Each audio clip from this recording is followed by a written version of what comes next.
KXLY. It's now 10:38. The winds continue. The barometer's still falling, by the way, so the main front isn't even here yet. Jim just came home and tells us that power is out in a good part of North Spokane, Jim. Looks like a war zone. I mean, there's trees down everywhere. Oh, boy. This is absolutely dangerous today, folks. We got power lines, we got trees down, we got buildings being torn apart by these winds. Hey, once again, if you don't have to go out, don't. 911, do you have an emergency? All these back roads up here have trees down. There's a power line by my neighbors up there that's starting to burn. It's a brush fire 1 mile south of Rice. High winds. That's the problem. Just about every time a power line goes down, if it's in dry grass, you're going to get a small grass fire. Right. I don't know. It just doesn't seem like... It's mostly grass there. Look at that smoke.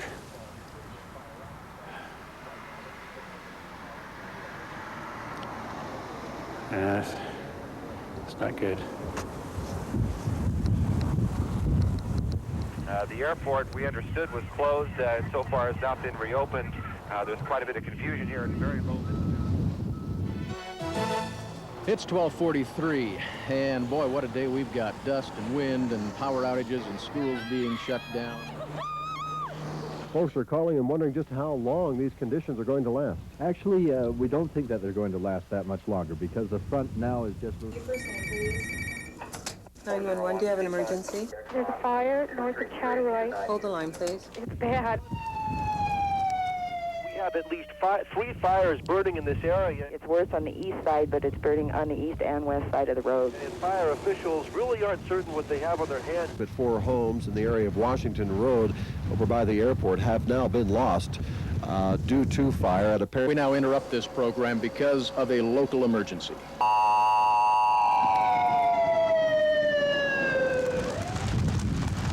We're starting to evacuate. Stop them back there so they can get through. The only thing going in right now is heavy equipment, fire trucks, police.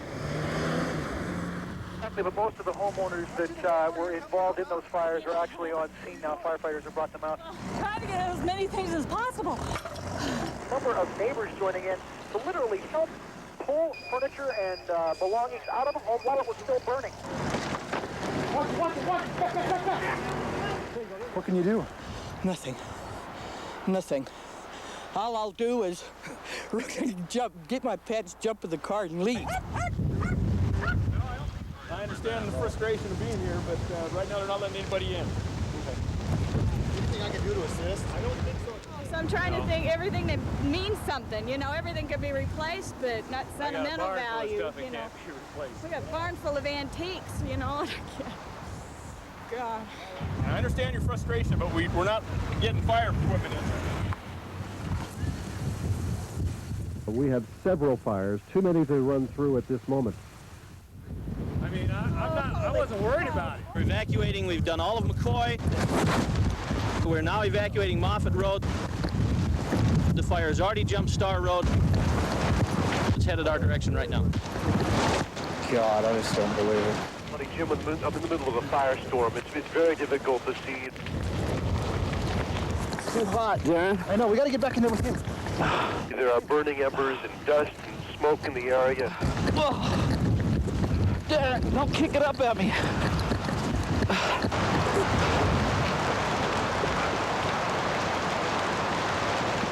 It's my shop, my sculptures, everything. Don't believe it. Just don't believe it.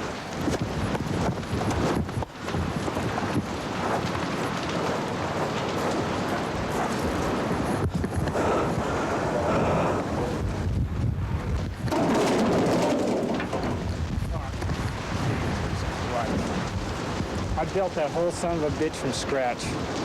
Everything in there, including the septic system all the way. Got 2 animals in there too, and I don't know whether they're alive or not.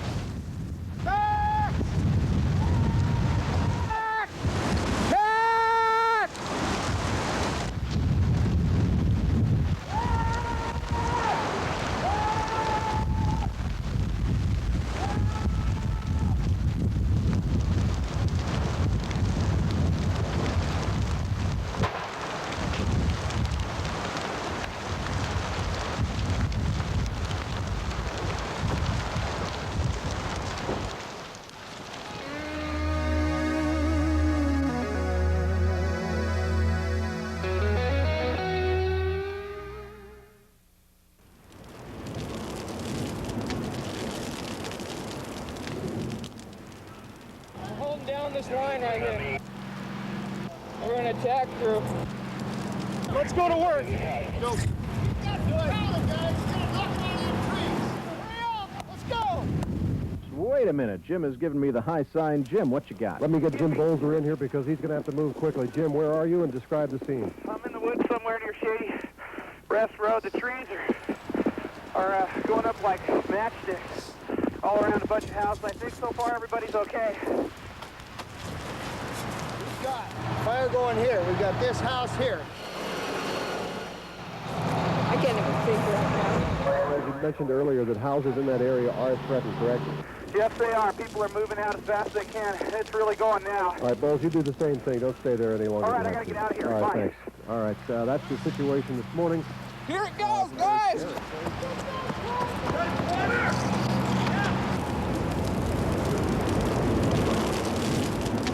We've got timber crowning out here. It's time to get everybody out. This doesn't look good. Everybody that's home has been notified to evacuate. I'm just a neighbor, just watering the roof. What have you been doing? Have you pulled stuff out of your house and everything, or? Yeah, I got the animals out, basically, and that's all I care about right now. Came back for the dog, huh? Family member. It's a really bad time. What we need is water. We don't have it. This location is outside a water supply area, and it makes it very difficult for us to protect a fast-moving fire in winds even half the speed that we're seeing today. Stay back on 6 feet and pull the stuff out.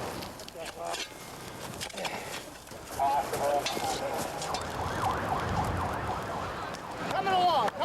We're going to get this thing right here. This is the line, and that's it. We're going to handle this one. And incredible winds. In fact, I believe now we are in the history books for today's winds. Really? As I look back through the climatic reports, the gustiest wind I can find in Spokane, April of 87, 62 miles an hour, and I believe we have an unofficial one so far of 63.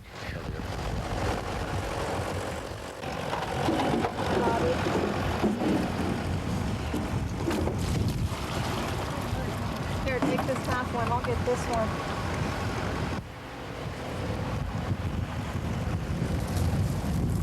Get these damn things out in that tree. Throwing water on it and throwing dirt on it. What a day. Well, I guess when you live here, there's nothing else you can do.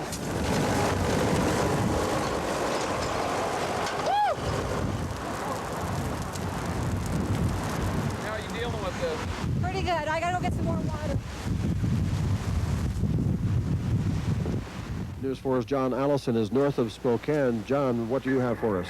I heard you mention a few moments ago that winds had died down in the downtown area somewhat, but I can say that the winds are still gusting very strongly here and causing all kinds of problems. We know at least one home has burned to the ground here, and several more are threatened at this moment. And there was fire burning everywhere, but the house was not on fire at all. And then the wind yeah, came up I'm gonna and go it change jumped and hit the and house. get It was them a out. Panabode cedar home, so it just went.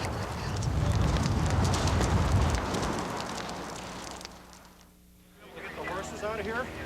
We're going to lead them down the road, I think. Do you know what my father is?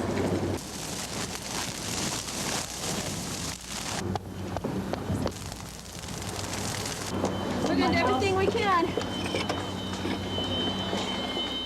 Geez, you know, I didn't know what to take out of the house. You know, you wonder what. You don't know. It's very easy to get disoriented in the middle of this firestorm because the smoke is so thick at times you're just choked up and you can't breathe. And right now firefighters have just arrived at this home and is on fire. They're spraying water on the roof, and I'm getting hit with some of the water right now. But this is clearly a disaster for people who live in this neighborhood. Jim? Jeff Ray, thanks very much. Remember, they have recommended an evacuation of that. Not enough, huh? Well, I will have, but I can't talk my husband into it. He's trying to put the fire out on the back of the roof now. And then if you think you've got it out, you have to stay to see if you really have it out, you know? Like I got my car pointed out, my motorhome pointed out. If the thing gets out of hand, we'll shove off. But One that's already completely gone. Up here, this one, that one's probably going. And We have reported already that the emergency broadcast system has in fact notified residents of the area to evacuate that area, the Ponderosa area. Yes, and as I look at this home right here, there's just a little patch of flame up on the roof, but firefighters are just too busy to get to it. That home will almost surely burn like the one just across the street. It's fully engulfed in flames. Just a spectacular sight and a very sad sight to see. KXLY's Jeff Ray, thanks very much for that report from the Ponderosa. Looks like the fire's headed up the valley. Keep an eye on our backside. Okay. Get up here. Okay. You know where my father is? What? What's the matter? My father who lives here. There was a man standing out in front.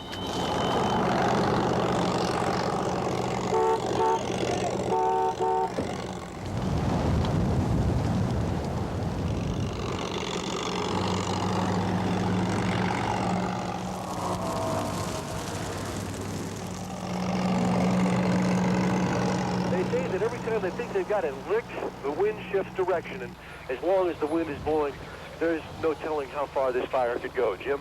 You know, when Hangman happened, we said that couldn't happen to us because we got that canyon, we got plenty of warning. Well, crazy people we were.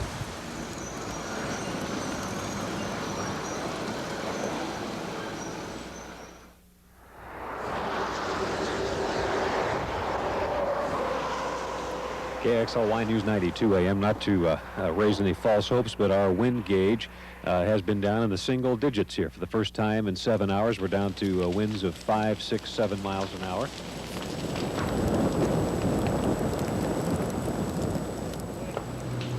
Went to the east pretty fast, but it's going. Wind's calming down. The wind's calmed down, helping us out a lot.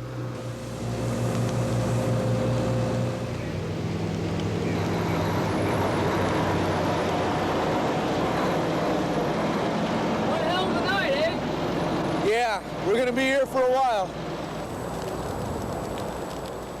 On an afternoon that none of us will forget for many years to come.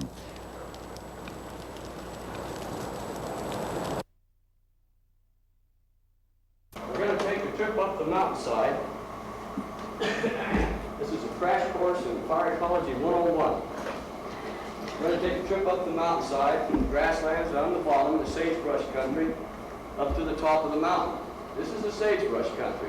Normally, and all of this is going to be very broad and very general.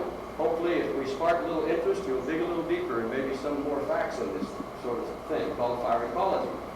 Mother Nature burned this country regularly, and she burned it and left a mosaic. As you look at that picture, sagebrush in places, open grassy areas in others. Where the sage burned, you can see the sage on the ridge top. Usually where the soils were a little bit thinner, the sage was a little less dense. The fire quit burning. It burned down in the bottoms where the sage was denser, and what did it leave? Good grass for the buffaloes. Without fire, thick, dense sagebrush. When it gets over 2 feet tall, we model it as a fuel X. But it can be easily mitigated. Obviously burns extremely hot. Extremely hot. These are the kind of fires that folks, firefighters are getting caught in these days. And I think you'll see on the DNRC board back there, fire and similar fuels that 2 firefighters were killed. It's very easy to mitigate. One way, that's a prescribed burner out there. I should have my pointer. Right here. Prescribed burning sagebrush, which is quite easy to do. And it's done all the time.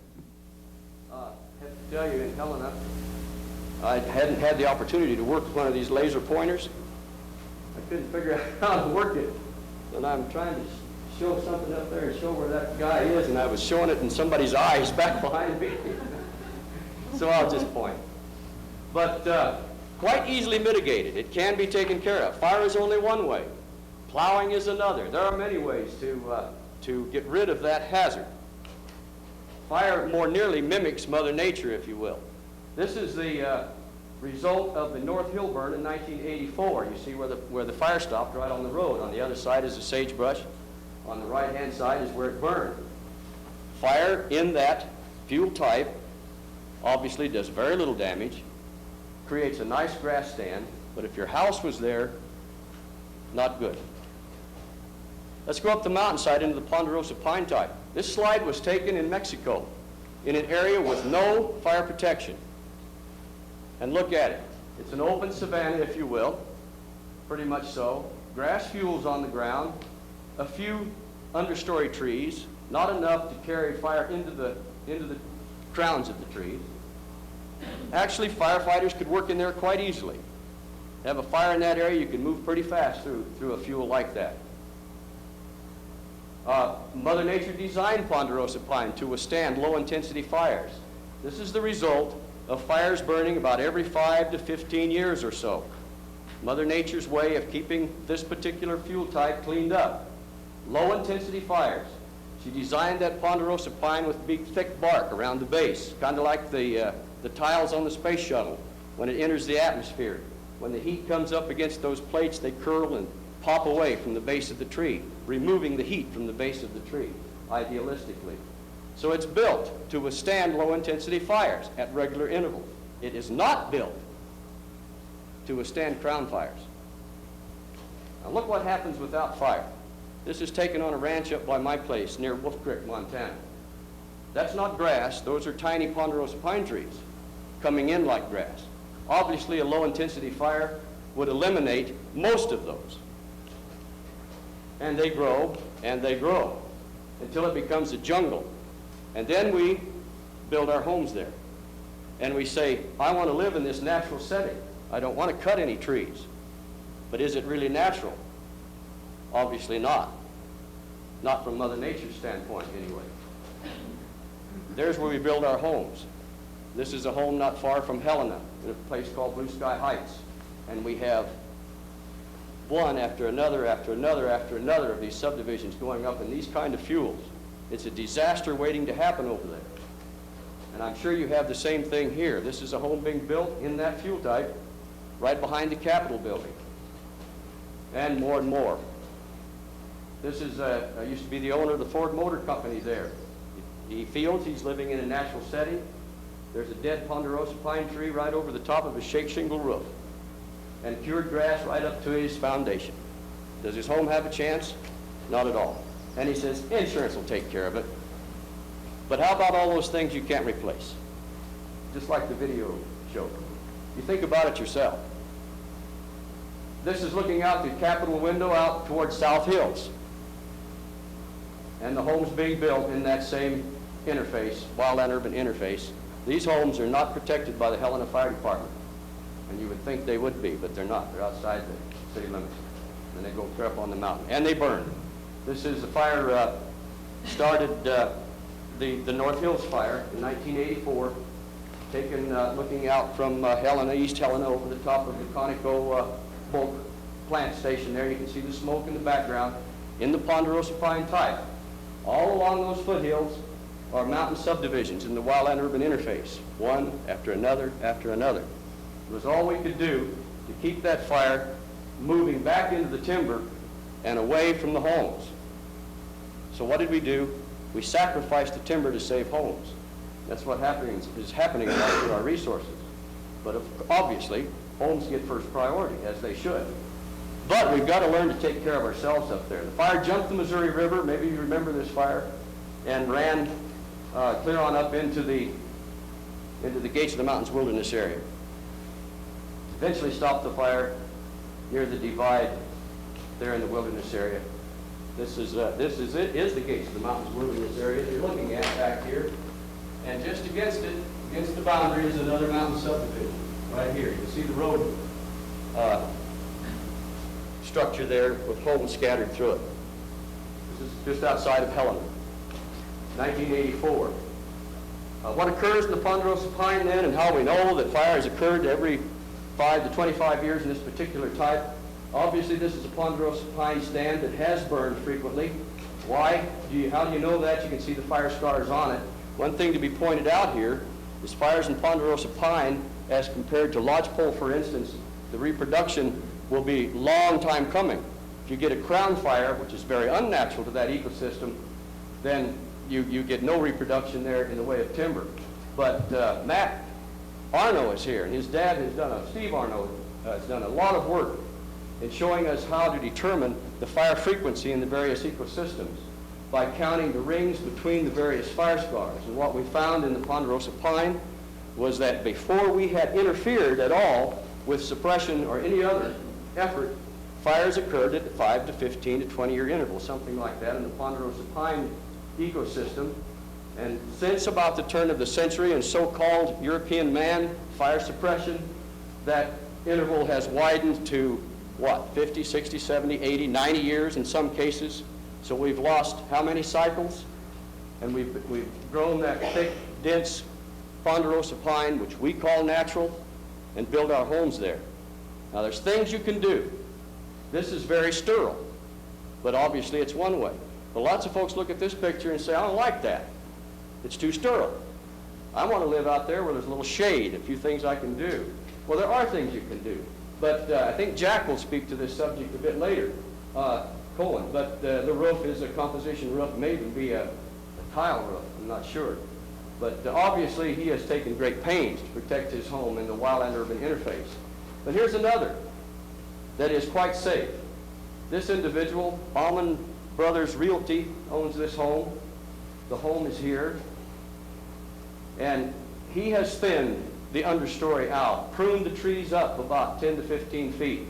And he actually underburns in this property. One side of his road he burns at one point in time. About 5 years later, he underburns the other at a time of year when he can do it and do it well. And he has provided himself a defensible space where firemen can work to protect that home. It may not look like it from a view in this picture, but if you walk in there, you can see that the spacing between the crowns are such that fire can't carry from crown to crown, and that the underbrush and debris on the ground is all taken care of. And he's got a gravel drive around his home. Very, very beautiful. He's done something about it. Folks, this is the natural setting. This is the way Mother Nature did it. And this is what we need to mimic if we're going to learn to survive here as a species and live in the wildland-urban interface. We can prescribe burn it. I'm a prescribed burner, obviously, with Montana Prescribed Fire Services, or used to be. This is a prescribed burn in the Ponderosa pine zone in the Little Snowies out in the Lewis Clark Forest out east. Just to show you, you do it under the right conditions. You can underburn at the right time of day and night under the right humidity conditions, etc. And you can eliminate that understory, or most of it, and not harm the overstory. The blackjacks, if you will, the young Ponderosa pine trees are not harmed. They're still green, and you get a flush of growth in the understory. Mother Nature at work. Again, if we can learn to mimic Mother Nature, we can survive out there. The next step up the mountainside is the Douglas Fir Zone. This is an area called Hedges Mountain outside of Helena. Helena being just over the hill. Prior to modern man, these areas were burned regularly, and these mountaintops were big, open, natural grassy parks. They've been taken over by sagebrush and thick Douglas fir. The cattle have come off this area, a range allotment. You can see there's nothing left, no grass left in there. The sagebrush and the Douglas fir have outcompeted everything. And when the elk come down out of the mountains to spend the fall in here, and there's nothing to eat, they wind up on the ranchers' haystacks. And without fire, it continues to get denser and denser, and we get a little thing called spruce budworm working in those thick, unhealthy stands, creating more fuel, the dead trees in the center. More fuel for the fire. Sagebrush underneath. Very unnatural situation. And it burns with a vengeance. If your home is in this area, you have no chance. And yes, you can prescribe burn that, and we did prescribe burn Hedges Mountain some years ago, in several different years, in fact, and opened it up with a broadcast burn and removed a lot of the young Douglas fir and sagebrush. And this is, you look at that picture and say, how in the world could you stop it at that line? These are the mechanics of prescribed burning. For those interested, a center fire to draw in the convection from the edges and then ignite the edges and draw it into the center under the right conditions. That's important. And you can have a clean burn, and the result is back to what Mother Nature intended to begin with. Open parks on those ridges of good green grass. And in the fall, Cattle use this area. The cattle have gone home now, and this is what's left for the elk in the fall.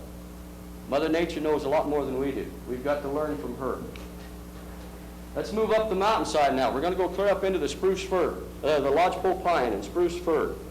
Different story. That Douglas fir, the natural fire cycle is 25 to 30 years or 50 years, thereabouts, depending on some other factors. And we now move into a zone where the fire frequency all of a sudden jumps to 100 plus years, 150 years, 200 years in Yellowstone, they figure, maybe more. Look at this shot of the Scapegoat Wilderness. Hope I didn't damage anything there. And, excuse me, if you can see this pattern here, the more fine texture, if you will, these are the boundaries of crown fires that burn through this spruce fir forest, the rougher textured old growth. Back at the turn of the century, we find that most all of our country on the east slope anyway, and I would imagine over here as well, most of it burned from about 1880 to 1920 or 30 or thereabouts, and recycled all of our timber. What's underneath that fine textured stuff is this, that young stand of lodgepole pine, which is relatively fireproof. Underneath it, grouse whortleberry, bear grass, and various things like that. Not much fuel on the ground. We found, it seems that after large fires like the Yellowstone fires, there'll be a repeat as the dead stuff falls to the ground and chokes it, and young reproduction comes up like grass, or like hair in a dog's back, creates the environment for another fire. It burns over, and this is what's left. Then a relatively fireproof stand. Back in the 40s and 50s and 60s, those forests on the east side were called the asbestos forests because they were in a state like this from those fires that burned over the turn of the century. But as time has gone on, we find now that those forests over on the east side are having devastating, large crown fires in this type. Why?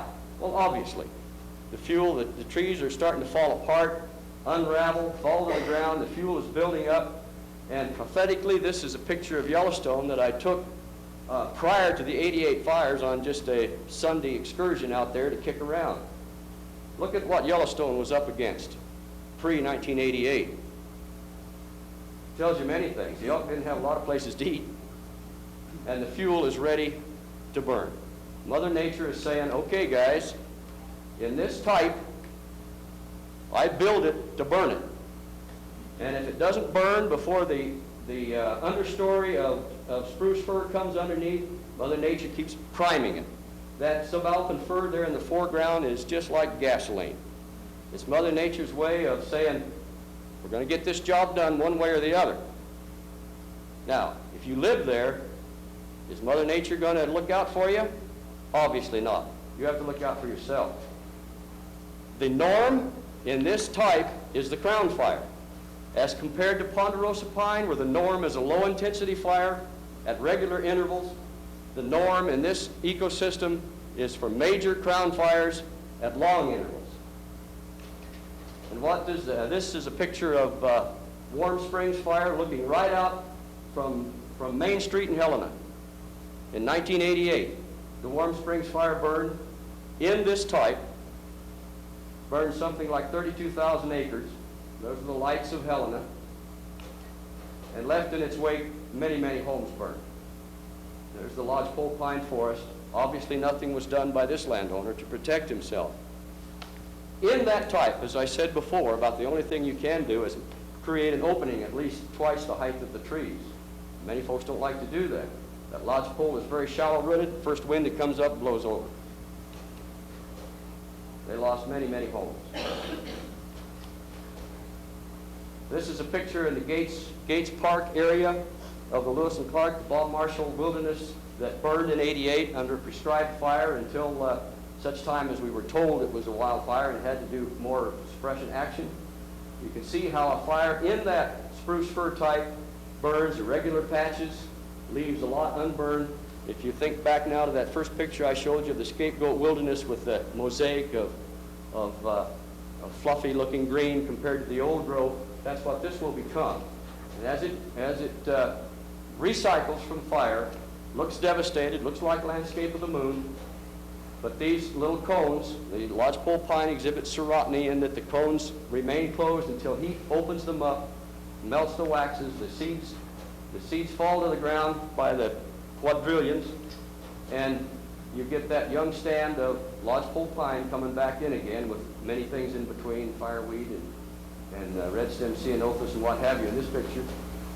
That young stand of lodgepole pine, now think back to the ponderosa pine, that doesn't burn naturally in a crown fire. There's no reproduction under that of new trees.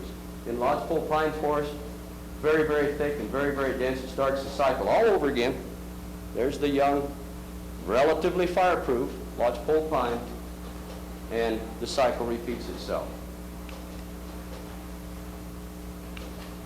This is the kind of thing we have to learn in order to live in harmony with nature and how to handle our homes in that interface, because just like the lady said, I called 911 and no one came. And that's what can happen to us unless we do something to protect ourselves. Old Smoky has got to carry two tools. He's got to carry a torch and a shovel. He's got to know when to put the fire out, and he's got to know when to prescribe burn in order to mimic Mother Nature, if you will. We have to learn to balance the use of fire with fire suppression.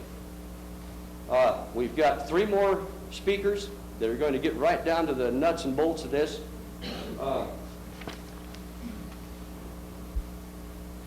Flip the lights if you would, please. Thank you. I guess I have the controls on this thing. Go ahead, just shut it off if you would. Thank you. Jack Cohen has been with the fire lab out there for a number of years. I've known Jack for quite a while and never had the opportunity to work with you real close, Jack. It's been a pleasure to do it tonight. Jack's going to discuss some of the things you can do and some very interesting things in house construction and that type of thing. Alan Fetcher will talk to us. He's a homeowner that has been doing some things on his property. And Matt Arno, Steve Arno's son, if you don't mind me relating it that way, Steve was a very good friend and a very good tutor to me. Steve's son, who is out there doing some of the work.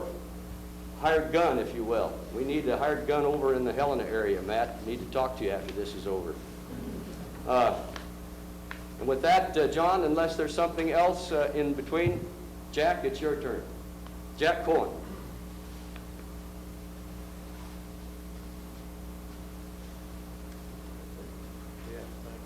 I'm going to try to leave the lights on unless we absolutely can't see anything of my view graph. I'm going to shift gears just a little bit. And instead of talking about vegetation, what I want to talk about mostly is structures burning. I want to focus on structures and principally address the relationship in very general terms. I don't have enough time to very specific, but to address the relationship between structure ignitions and perhaps their survival, talk a little bit about the survival of structures, and wildfire. And so what I want to do initially is to perhaps help you understand or gain a little bit of perspective from perhaps some of the perspectives and experiences that I've had. Let me start off by relating probably the first time that I started thinking seriously about wildland-urban interface, although I don't think it was called that in 1971 when I saw the movie about the Bel Air Brentwood fire, which was 1961 in Southern California. And the film showed, lots of fire and lots of devastation, but the thing that really keyed me in on the fact that maybe it's not all quite as simple as what we portray is the fact that not only were the structures taken out on what I perceived to be the interface, but there were also structures taken out blocks inside. So in other words, you have this vegetation, you have a line of structures that have been burned, and then you continue on with structures being burned. And the question that I asked that was just to myself was, well, what's going on here? I expected the structures at this boundary to be lost, but I couldn't quite understand what was going on internal to the subdivision. Then in 1977, July, actually we're looking at 20 years ago, next month, Patty Canyon burned. And I was working at the lab, and I had thought about Patty Canyon for quite some time while living here, and felt that it was primed to go. The timber was second growth, and it was dense, and there were a few structures up there, a lot more now, by the way.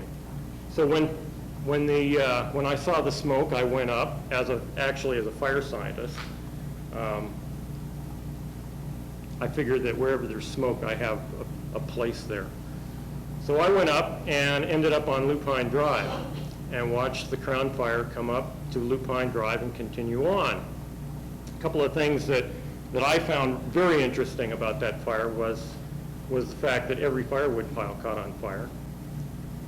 The other thing that I found quite interesting was that things were catching on fire, obviously, by firebrands. The fire did not have to propagate across the ground in order to create ignitions. The other thing that was really fascinating about that fire was that within that roughly 1,200 acres, there were, I forget exactly, I think about 6 or 7 structures that burned down, but there was one that didn't within that perimeter, and it was right in the middle. And that structure was brand new. It was under construction. Actually, at the time, it was almost finished, but it didn't have landscaping around it, and it didn't have a wood pile under its deck. It did have a composition, a non-flammable roof. It had non-flammable siding. It had wood sashes. It had a deck, but it didn't burn. That was something else that clicked in my mind. This is before I started really working full-time on wildland-urban interface issues. I ended up in Southern California, where I saw an awful lot of structures burning down in the 9 years that I worked at the Riverside Fire Lab, one of which was in 1980 called the Panorama Fire. And the interesting thing about the Panorama Fire, and I learned this after the fire actually, by the way, this was Thanksgiving week that it burned. One of the things that I found out in an analysis afterwards was that the first structures that started burning down were 3 blocks from the interface zone, this boundary between the vegetation, the wildland vegetation, and the subdivision. I went back and I reviewed dispatch tapes, and I found the address of that structure. And then I got aerial photographs of before the fire and after the fire. And I started looking, and I found out that by and large, if it had a flammable roof, it was history, if it was in the propagation line. And the propagation line was actually from firebrands, from burning embers. Initially, when the first dispatch was called, when the first 911 was called in, the fire was almost a mile away in the vegetation. It was up on a ridge overlooking this neighborhood in San Bernardino, California. That was another thing that I found interesting. And oh, by the way, I didn't mention, the houses right on the interface were custom homes, and they didn't burn, with the exception of 2. They didn't have flammable roofs. Everything within, which was tract housing that had flammable roofs, was taken out.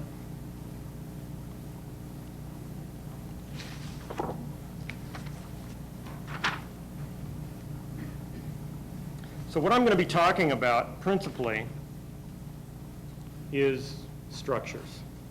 I mean, let's face it, that's the reason why we're here, more or less. The problem really isn't a new one. We've had structures burning down during wildfires for a long time. In fact, as it turns out, back in the 1600s, Amsterdam outlawed flammable roofs in that day. It was thatch because of the major conflagration that occurred in the 17th century. In this country, we've had quite a number. That's just 3, of which there are quite a few. There's quite a list of what we would now call wildland-urban interface fires. By the way, October 9th was when Peshtigo burned in Wisconsin, principally because of activities, well, we call it activities fueled now, logging slash. Those were the boom days of the logging industry in the lake states. Babe the Blue Ox and all of that. Clear cuts, lots of logging slash, hot, dry wind, October 9th, 1871, same day as the Chicago fire, and something on the order of 1,200 people died, and the town of Peshtigo disappeared. And of course, we know about 1910, and even as late as 1947, in Maine, we've had fires before we started calling them wildland-urban interface fires. The reason, by the way, that I put Maine in there is for any of you that are from New England that don't think that this happened in New England. But principally, what happened was that we blamed it on a lack of fire suppression. We looked at it as an aberration in our history because of the considerable logging slash that was left and unattended fires that occurred in the late 19th century, early 20th century. We've all changed. We obviously don't have that kind of problem anymore. That was a frontier problem. And now all of a sudden, in the last 30 years, we've started to increase the number of structures that have been taken out, and it's no longer a California problem. At one point, we were able to say, oh, well, that's California. Well, in this particular case, I would say that Californians are right. They did. They were the first. They like to think of themselves as innovators. Well, we've got a good model for the way we're going in other places in this country. So let me use Southern California as somewhat of an example, because Southern California likes to dominate. They like to feel like they're in control. So let's take a look at the reaction that at least California put forth, Southern California put forth towards this problem. In the 60s, they were going to cure the problem with fuel breaks. In the 70s, after the 1970 13 days of fire in September, it was going to be mutual aid assistance and incident command management. In the 80s, it was more mutual aid assistance and multi-agency agreements. What I'm talking about is logistics, the ability to get more engines in a shorter period of time on an incident.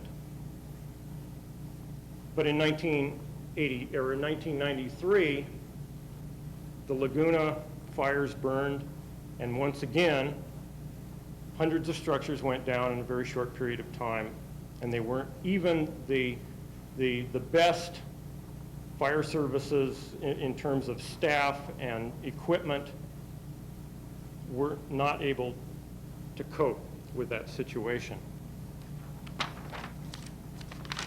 Well, what makes wildland-urban interface different? Why are we talking about it like it's something different than a normal urban conflagration? Well, principally what we've got is a situation where we start out with a wildland fire. Well, not always. I mean, sometimes we end up with urban conflagrations in places of high density. But for right now, let's take a look at a wildland fire starting. What's the key here about wildland fire with regard to the structures? Well, the issue is that in a wildland fire, you can get a broad area of coverage in a fairly short period of time. And when we talk about the severe wildland-urban interface incidents, we talk about very severe conditions, similar to what you saw in the Spokane fire video. We're talking about high winds and dry conditions. Those are the conditions that create these situations. So now we've got a fairly large area on fire, which now can expose numerous structures simultaneously. So instead of the urban response being able to cope with one structure at a time, Now we've got multiple structures exposed and ignited, at which point we overwhelm very quickly. During the Oakland fire, which some would argue was an urban conflagration after the wildfire spotted into the community, but nevertheless, over 2,200 structures were lost in roughly 5 to 7 hours. They were able to dispatch 5,000 units of dispatch, engines, as well as personnel onto that fire in 24 hours. That's incredible, by the way. From a logistics standpoint, that's incredible. But the bottom line is, who cares? It was a wonderful logistics demonstration that was totally futile. And the result of these kinds of this kind of fire is this kind of a statistic. This is the 1991 statistic that includes Oakland, and what I use it for is a demonstration of the fact that we've got high loss per occurrence. We've got a rather huge fire in America problem. That's residential fires. But what's the common occurrence is that a structure catches on fire in a compartment or in a wall, and it's quickly attended to by fire services. But when more than one structure, when dozens of structures are going on at the same time, maybe hundreds, suddenly, as I said before, you can't cope with it. The fire services cannot deal with it. Their suppression effectiveness virtually goes to zero. If we're talking about the Spokane fire, the woman was talking about, well, I called 911, what's the deal here? They didn't come out and put my house out. The problem is that suppression effectiveness was virtually zero. Her expectation was that it was available. The reality was that it was non-existent. As a result, you end up in these fires with very high loss rates. Sort of the bottom line of this problem is that we're looking at structures burning down as they have been exposed to the factors that create ignitions. One of the things that I want to look at is how structure survival occurs. Let's kind of do a little bit of a systems analysis of the problem. Let's see how they actually burn down. And if we understand that, as homeowners as well as professionals, we can perhaps begin to take a slightly different tack. You see, if we're talking about fire suppression, we're really talking about going in after the ignition has occurred, not doing anything about the ignition or the potential for ignition. The one thing to notice here is that if we're talking about survival, we're talking about an ignition occurring, if it in fact it ignites, and then suppression action being taken in order for survival to occur. If an ignition occurs and suppression effectiveness is zero, which is what we saw in many of the cases in Spokane, this is where we end up. Now, the important part about this diagram is the fact that everything goes through ignition. And that's something that we can tend to do something about before the fire gets going. We can deal with the problem here. The difficulty, and this was demonstrated in the seminar just before this one 2 weeks ago, the difficulty with this problem is that the fire services don't live there. They can't tell you what to do. The homeowner lives there, but doesn't necessarily understand what to do. The fire services don't necessarily understand exactly what to do about the structure from a fire engineering standpoint, and therefore can't relate ways of dealing with ignitions to the homeowner. So the bottom line is that the homeowner ends up being essentially the focus. And that's from a responsibility standpoint. But let me focus in on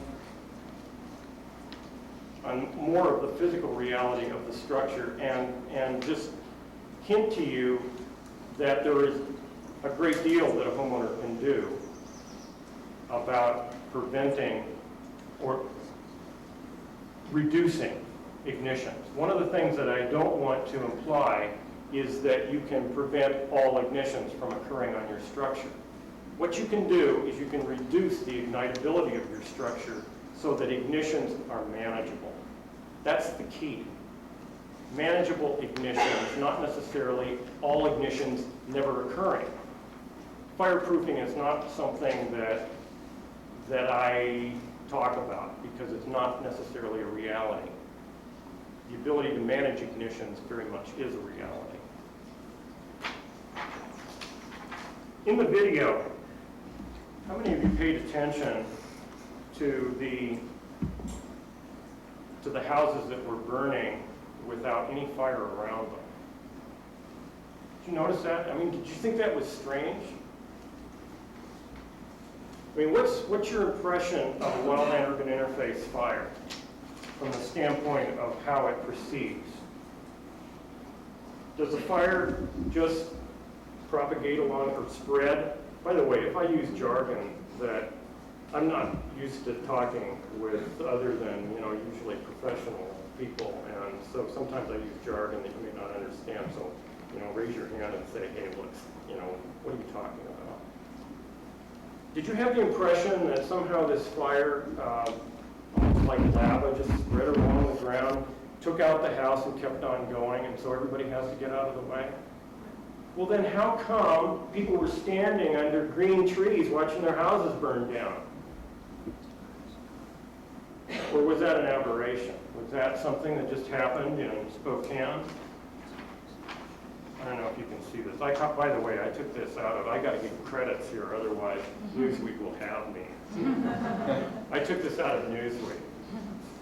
Now, one of the things that I want to point out, first of all, is this is, by the way, this is Laguna, 1993, the end of October, about the 25th of October. The one thing that I want to point out here is there are 4 houses, okay? And the other thing that you can't see necessarily very well, because they're just not there, is the fact that there are houses. Well, there used to be houses all along here. And the other thing that I want to point out in the sort of the smoky haze is all the green vegetation. These trees did not crown out. Okay? There's vegetation in here, there's vegetation in here, and there's vegetation in there that did not burn. And in fact, let me continue on.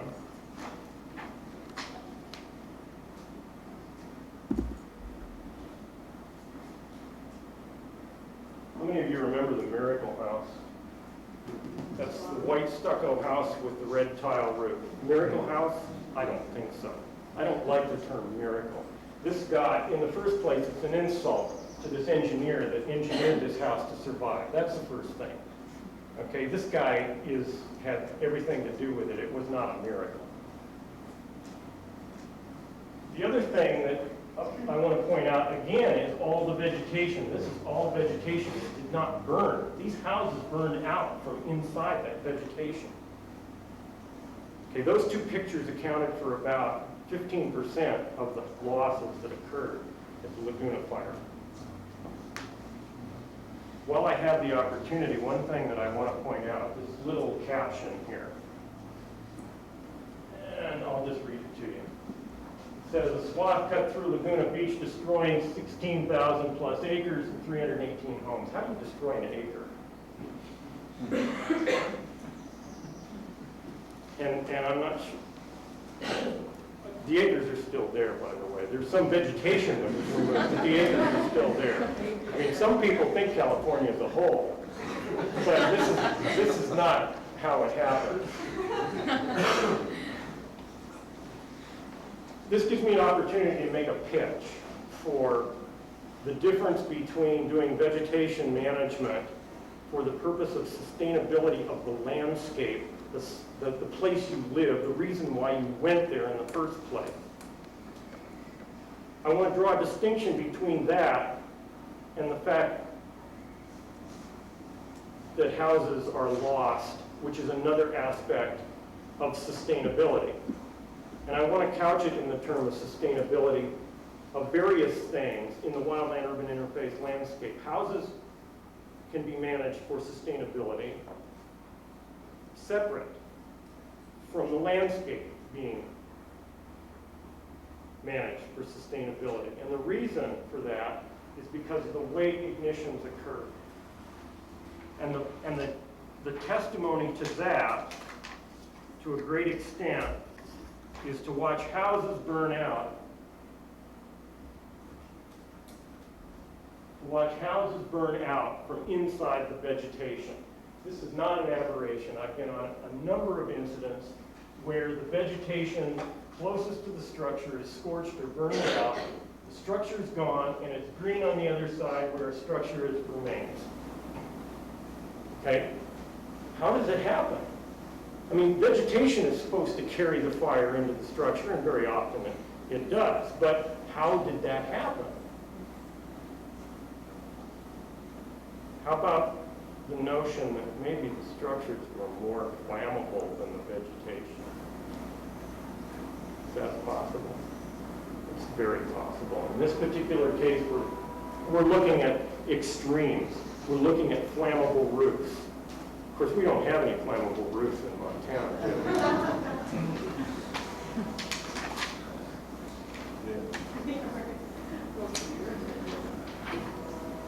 Well, let's take a look at ignitions. In the research that I've done, I have not focused on survival, I've focused on ignitions. And the reason for that is because of everything, the multiple times we've talked about the ineffectiveness, for good reasons, of suppression. The fact that the suppression effectiveness was virtually zero. So what I focused in on is ignitions. How can we reduce the ignition potential of the structures? And notice that when we do that, at the same time we make the suppression forces more effective. Because now we begin to create a manageable situation from a totally unmanageable situation. So what I want to talk about here are some mechanisms. And I figured that what I can do, the heat transfer mechanisms are not necessarily very intuitive. And so if I bore you with this, well, okay.